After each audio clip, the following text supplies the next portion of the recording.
26 year of practice, and it's become very aware to me that our time actually is very short. And so we have taken a look at what does it mean to go beyond sustainability to generative architecture.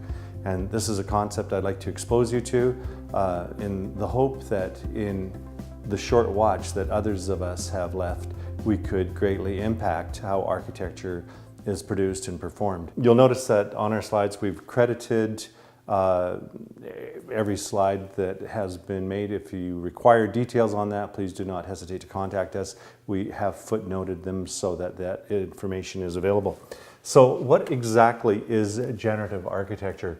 Generative is having the power or function of generating, originating, producing, or reproducing. So sustainability is about getting to net zero, so that if the sun shines on your building, that is adequate for, say, your power generation, or if you were to take and harvest the rainwater and you'd utilize it in the building and you were at net zero, that would be considered the ultimate sustainability.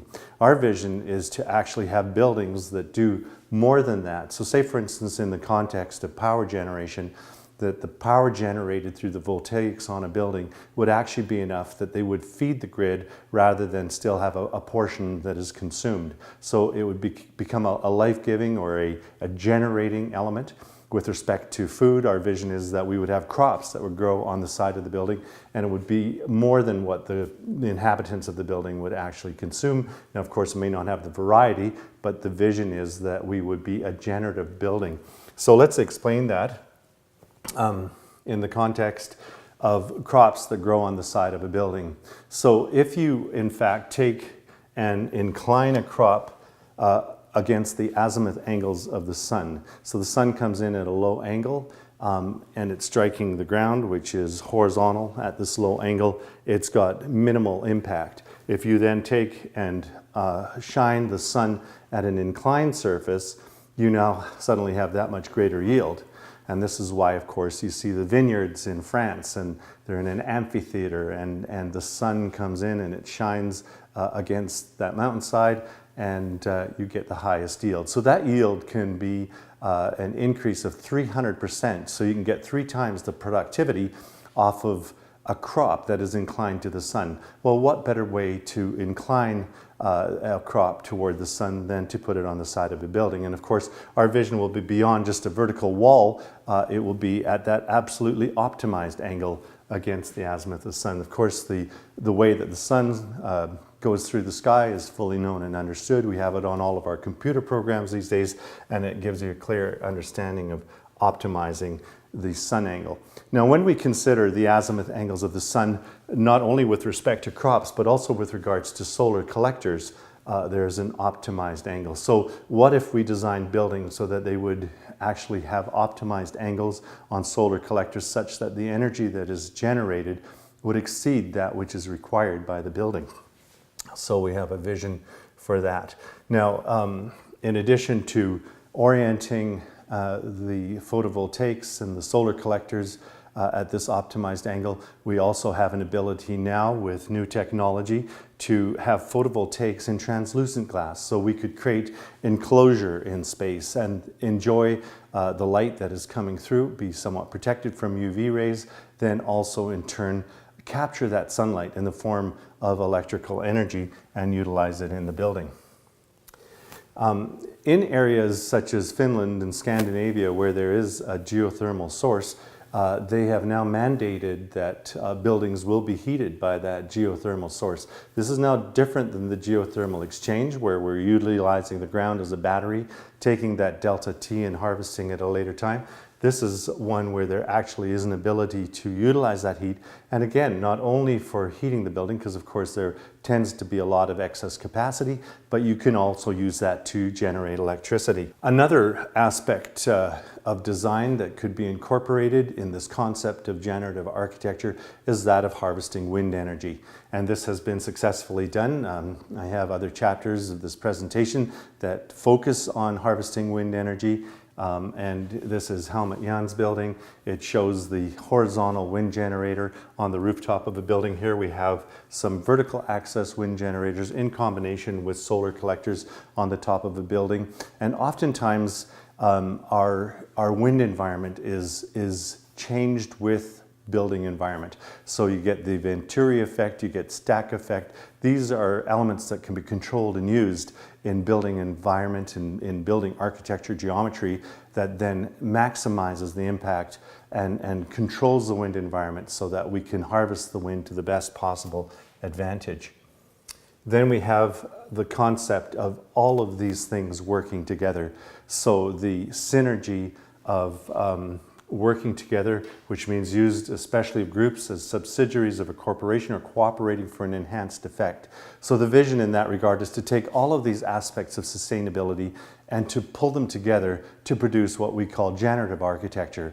So you may not have quite the capacity given the region or the location of the building to harvest the sun. You can then augment it with wind energy. That combination, that synergy of working together now may well be enough to, in fact, have more than adequate energy produced through the combination of solar and wind energy that you now regularly can give to the grid. It also may be a seasonal situation where the wind blows as it does in Lethbridge in the fall and in the spring. May not have quite the hours of sunshine in those seasons, but then you can augment it with wind energy. So this particular building that we're looking at as the background of this slide is HOK Architects. It uses biomass. It is growing algae on the side of the building, and the algae generates warmth to the inhabitants of the building, and the excess warmth that is beyond what is required to get a temperate climate within the building then gets used to generate electricity. How amazing is that? So this combination of wind generation and biomass and utilizing systems in tandem is the concept of generative architecture.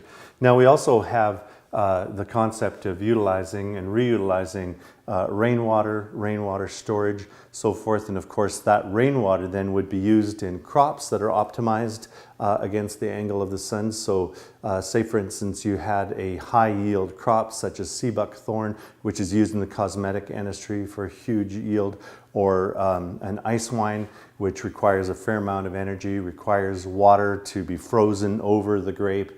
You suddenly could have a building that is covered in grapes with a high yield crop that is a very expensive wine. It's over $40 a small bottle.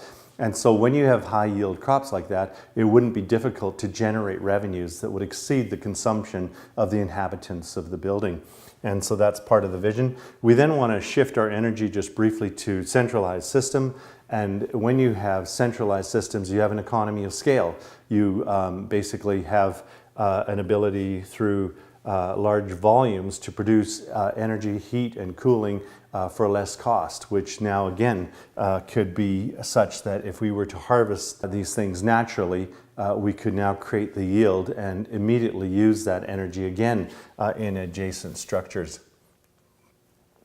So an economy generated from the crop and the excess energy production can be used to better the community and offset building and operational costs.